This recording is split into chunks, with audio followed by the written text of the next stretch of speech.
How to make a landing page from scratch in Zoho Landingpage. Once on Zoho Landingpage, from there you can sign up and it is completely free to do. After you have done that, you're going to be redirected to your workspace. On your workspace, you're going to tap on Create New Page and you will be redirected to the template page. From here, you can select from different templates as you can see right here. And you can also see the categories from the left-hand menu option that you can choose from. Now, if you would like to create it from scratch, you're going to tap on Start from Scratch in the top right-hand corner. Then you can give your page a name and you're going to select Create.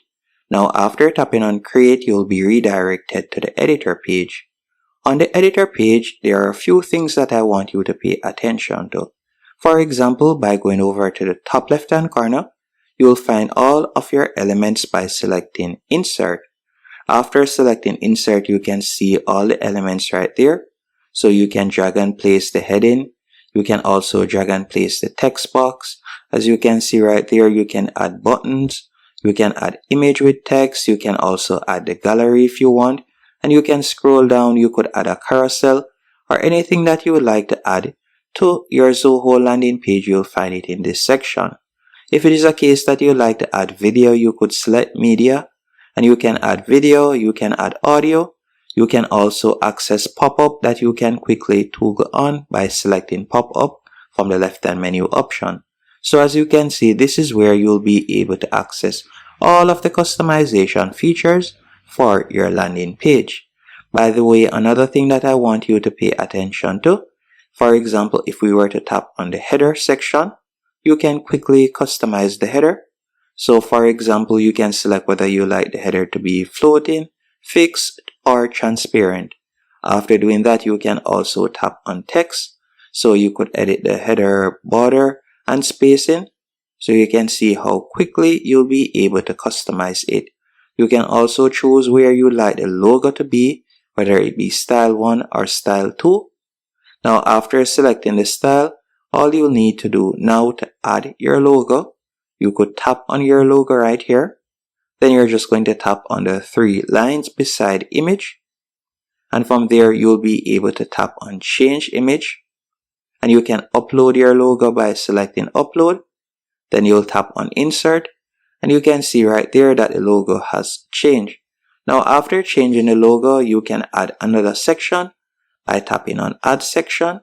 Then going over to the left-hand menu option, you can choose whichever section you'd want to add. After adding the section, it is quite straightforward and easy to customize it. For example, you can tap on the image that is currently there. After selecting the image, you can replace the image by tapping right here on the 3 lines. You could select change image and you can change the image. If you would like, for example, you can tap on link right there. And you could also make it clickable by simply adding a link if you want. Another thing, if you would like to edit the text, you can simply tap on the text box and you can start typing out whatever you want. And if we were to go over to the top right hand corner, there are a few things that I want to show you. For example, if you were to tap on themes, from here you'll be able to change the color and so on. So you can change the text color, text style, and so on. And if you were to tap on the settings cog, you'll be able to add your page title. You can add keywords. You can also tap on Firecon and you'll be able to add your Firecon. And the perfect platform I would recommend to create your Firecon on is Canva. And I'll be leaving a link in the description showing you how to do that step by step. Once you're finished creating your Firecon, you could also tap on privacy consent and you could enable the cookie bar if you want. You can also choose the language of your website by tapping on language. Once everything is to your liking, you could select preview from the top right hand corner to preview how your landing page looks. If it is to your liking, you'll tap on publish. And now your landing page will be live after you have added in the subdomain that you want. If it is a case that you like to add a custom domain, you can also do that. And that's it.